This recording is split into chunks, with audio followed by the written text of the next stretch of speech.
Hey, my name's Ernest. I'm here with my fresh project, top five favorite movies, and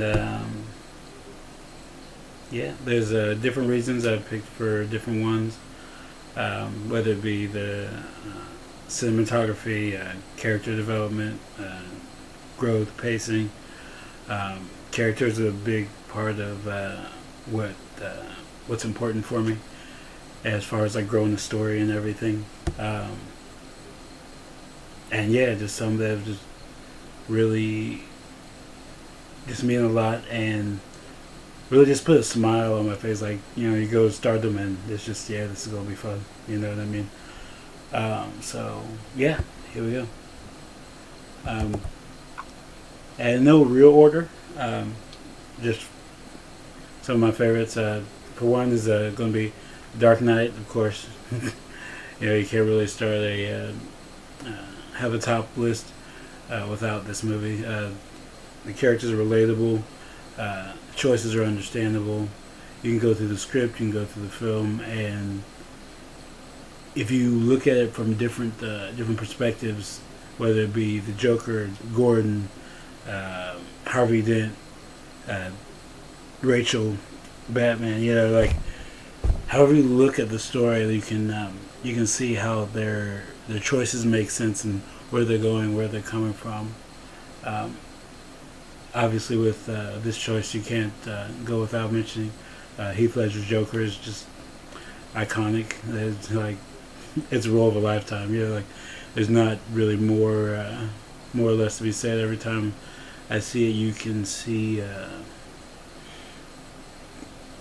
strong choices, and you can see how he worked in with his co-stars to create those moments. And definitely sound production I thought was a really big one. The editing, uh, especially when it comes to like the Joker's character, he that sound of the piano wire or the razor on the piano wire, you could definitely feel that like grinding, kind of gritting your teeth moment where you're almost like wringing something out, and it's like it just puts the nerves on edge, and you're like moved to the edge of your seat as you're like, oh my god, this thing has to stop. You know what I mean? Um, and then and his just the Nolan's vision for it and his direction definitely set a new tone, and the way comic book movies were viewed after that point, because up until then, we've got Batman and Robin, Batman Forever, Tim Burton, definitely his two Batman series, um, Superman, but with Nolan coming out with these with his Dark Knight trilogy, it definitely changed the way that people saw comic book movies and what they could do. Um, Another one, V for Vendetta, is probably is definitely on that list. Um, Graphic novel, based off my favorite book, 1984. The theme was very well done. I felt like, and it came out in 2005, just around the Bush administration and the whole post 9/11 and the Patriot Act, and how people were dealing with that in that society. Because what does Big Brother and what does Big Government look like, and where can that go? Where will that leave us at the end of it all? And there was just a lot to do in that, and I really enjoyed the monologues, the speeches. Hugo Weaving was a great choice, especially when you have when they made the choice to not show the actor's face. I thought that was a very big, very good idea and very big moment, because you're sitting there almost kind of waiting, and the whole first time you're watching, like, oh, am I going to see you? Go like you're almost looking for his face, and they made the Wachowskis made the decision not to do that, and at the same time that they made that decision, I thought it was good that they made the choice to have Hugo Weaving, because if I'm not going to see the actor's face, then I need them to be able to uh, exude their acting through their voice and through their pitch and how they deliver and everything. And so, just something where you like enjoy that sound. And Hugo Weaving was great with how he did that, and it was almost like honey in your ears. You know what I mean? Like he could talk about it, whatever. I'm like, yep, that's gonna be cool. And Natalie Portman was really good.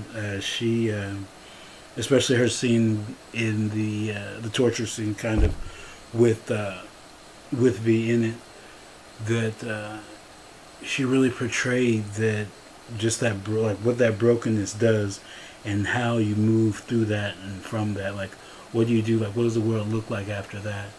And how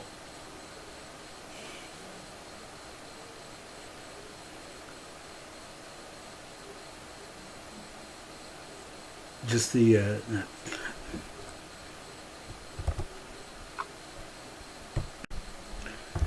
and with Natalie Portman, she did a great job actually delivering a that counterpoint to Hugo's V. Like she was, they used, because you saw the growth in her between being the damsel in distress, at the beginning of the movie, and her growth between like her making the choices of what to do about this terrorist that is taking her in, and actually kind of believing him at the same, like agreeing with him at the same time, because she does think that there is something wrong with the world that she lives in, and she knows it innately, like internally, and she does and she still offers that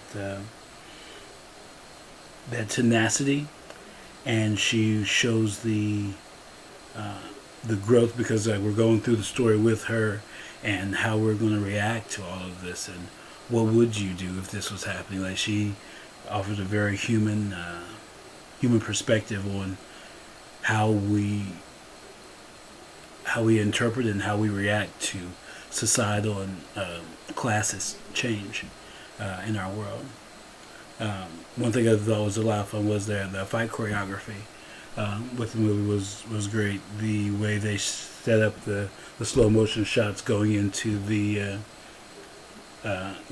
regular time, and how they portrayed and built up the character as far as his abilities. They alluded to them a little bit, but they didn't full on come out with, oh, he's bulletproof, oh, he's this, because the reality is he's not. Like, he's still part human, but there are things in his physicality that have changed. Like, maybe his bones are denser, maybe his reflexes are a little bit quicker. So it was interesting to see how they put that all together.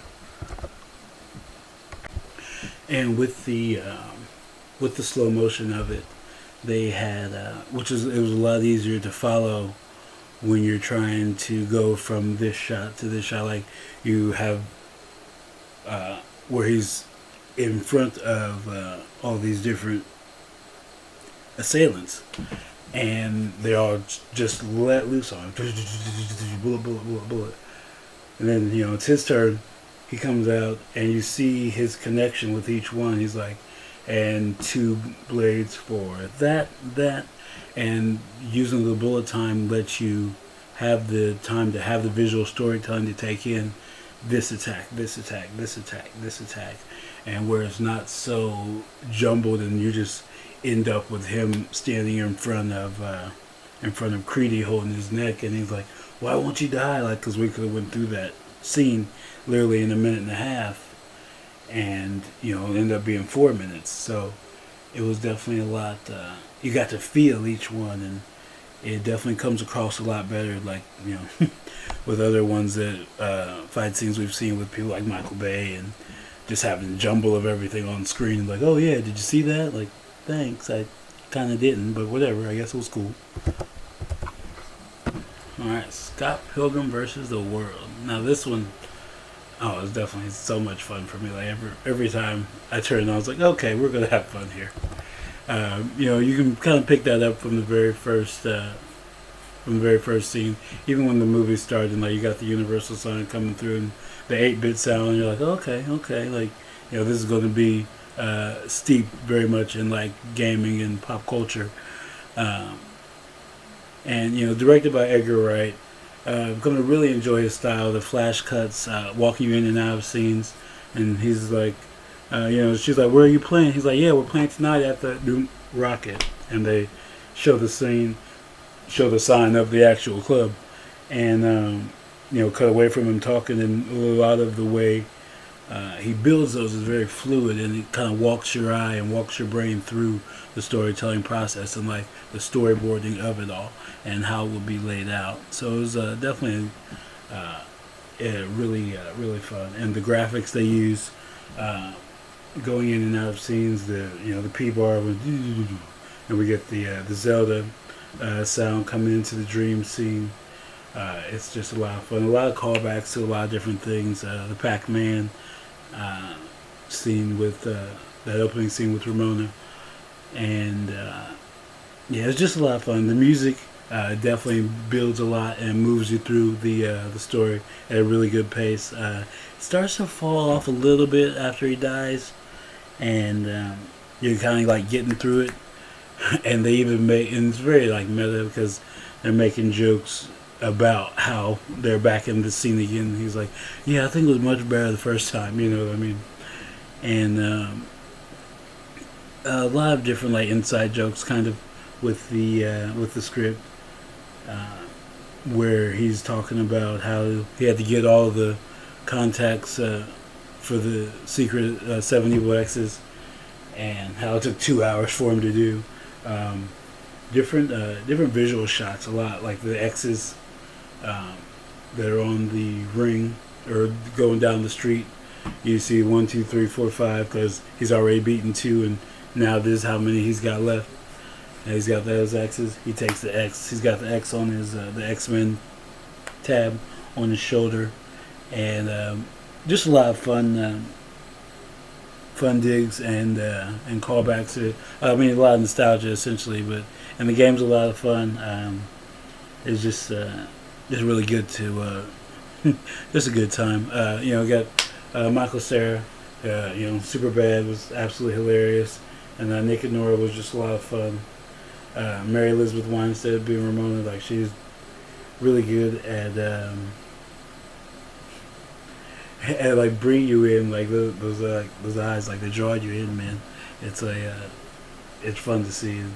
It's intense. It's good. And the one of the things was that it was a lot of fun to see how the like I said, like the meta-ness of it, like how they even remark on how kind of ridiculous things are, like when Matt, her first evil X, comes down. He comes out of the sky, and you're like, "What?" He just starts dancing. You're like, "What the hell is happening?" And he's got his demon hipster chicks. You're like, "What's going on?"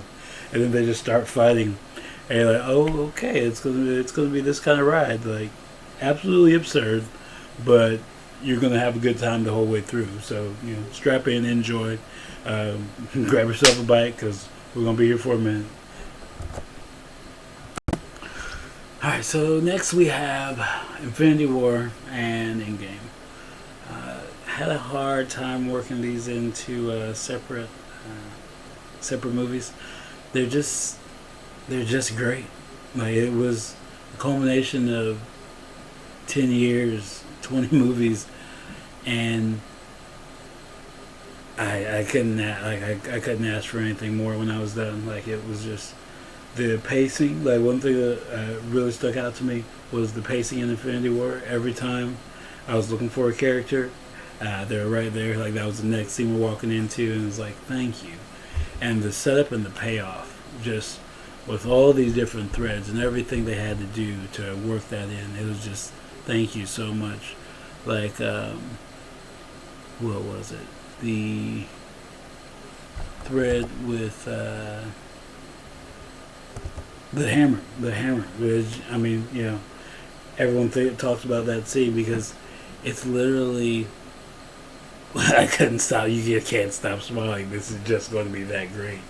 And Infinity War with the deaths there, you can't stop. Like, when Spider-Man can't hold on anymore. It was, I don't know anybody that couldn't hold that back. You know what I mean? Like that was just, it's just great.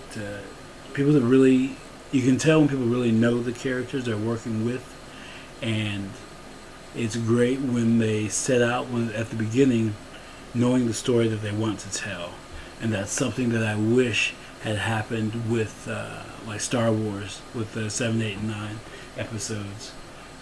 They didn't really know where they wanted to go, but they knew they wanted to go somewhere, which I can respect that. But at the same time, if you don't have without the destination in mind, the way we get there is kind of muddled, and a lot of things get lost. And that's what Endgame did very well, is that they knew how they wanted to get.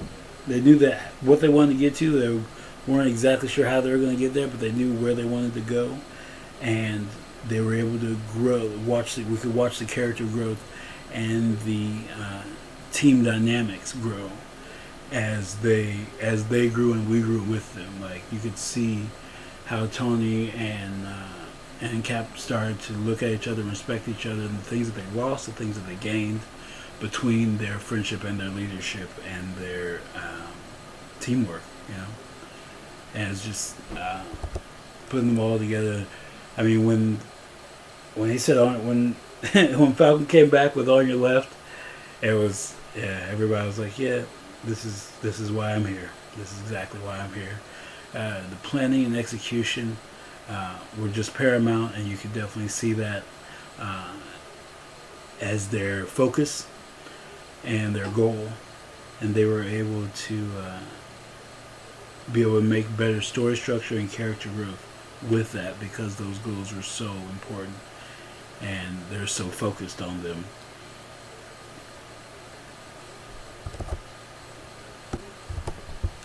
And so, top 5 spot, literally my favorite director. I can't really pick a favorite. All of Tarantino's films. Each of his movies can fit a different mood I'm in. Whether you want something fun, interesting, you get Kill Bill, buddy comedy, you can Pulp Fiction, Django.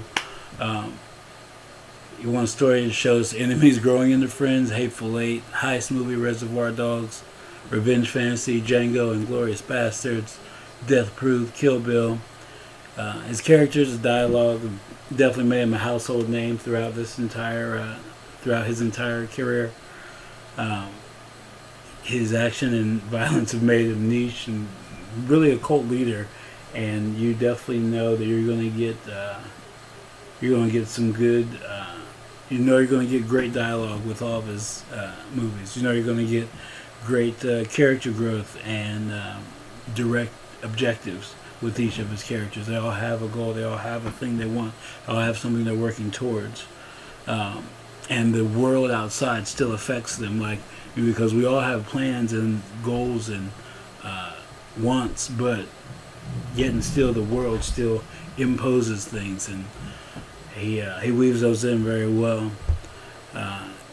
He is the